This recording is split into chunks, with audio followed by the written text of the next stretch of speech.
এখানে সড়কে মানুষ মারা যাচ্ছে, এবং সড়কে কেমন মানুষ মারা যাচ্ছে যে একটা রাষ্ট্র যুদ্ধ করলে পরেও কিন্তু বছরে এত মানুষ কিন্তু মারা যায় না যত মানুষ সড়ক দুর্ঘটনায় মারা যাচ্ছে।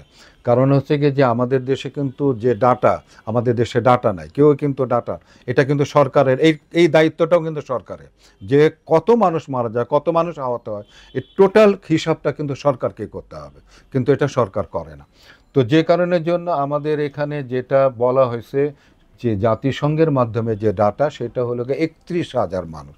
তো আপনি আমাকে বলে দেখেন যে 31,000 মানুষ কিন্তু যুদ্ধেও মারা যায় না কিন্তু প্রতি বছর 31,000 মানুষ। তো আমি সেইটাই তাদেরকে বলেছি, বিরোধী দলকে বলেছি যে আপনারা এই জাতীয় ইস্যুতে আপনারা ঐক্যমত্য হন, যাতে সরকার যদি কোনো রকমের আইন প্রয়োগ করে সেটাকে যেন বাস্তবায়ন করতে পারে, সরকারকে এই জায়গাটা আপনারা অন্তত হেল্প করেন।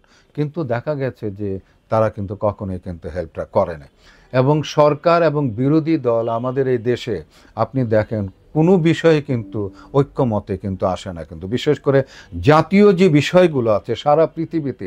এই যে আজকে দেখেন ইন্ডিয়া যে কাজগুলো করছে, প্রোপাগান্ডা করছে, আমাদের বিরুদ্ধে কথা বলছে, সেই জায়গায় কিন্তু তারা কিন্তু একত্রিত হয়েছে কিন্তু, কিন্তু আমরা কিন্তু একত্রিত হতে পারিনি।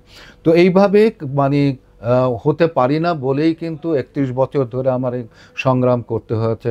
কিন্তু এইবার অন্তত আমি ভাবছিলাম যে এই ইন্টারিম গভর্নমেন্ট যারা আসছে তারা অন্তত তাদের তো আর কোনো প্রবলেম নাই, কারণ সকল ম্যান্ডেট তো সকল জনগণে দিয়েছে। এবং এখন যেটা এই মানে একটা ইস্যুতে আমাদের রাজনীতিবিদরা এবং অন্যান্য যারা আছে সকলে কিন্তু ঐক্যমতে আসছে। তো সেই জায়গায় এই ঐক্যমতটা যদি আমাদের সড়কের ব্যাপারে যদি তারা যদি এটাকে মানে মেনে নেয়, তাহলে কিন্তু আপনার এই সড়কের যে ক্র্যাশ যেটা, সেটা আমরা রোধ করতে পারবো, আদারওয়াইজ কিন্তু পারবো না। এবং আরেকটা জিনিস যেটি আছে যে সরকার ছাড়া কেন সম্ভব না, আমাদের পক্ষে কেন সম্ভব না, তার কারণ হলো গিয়ে যে মনে করেন যে এই দেশে যে আপনার গাড়ি ম্যাক্সিমাম কিন্তু দেখবেন যে আমদানি করা হয়।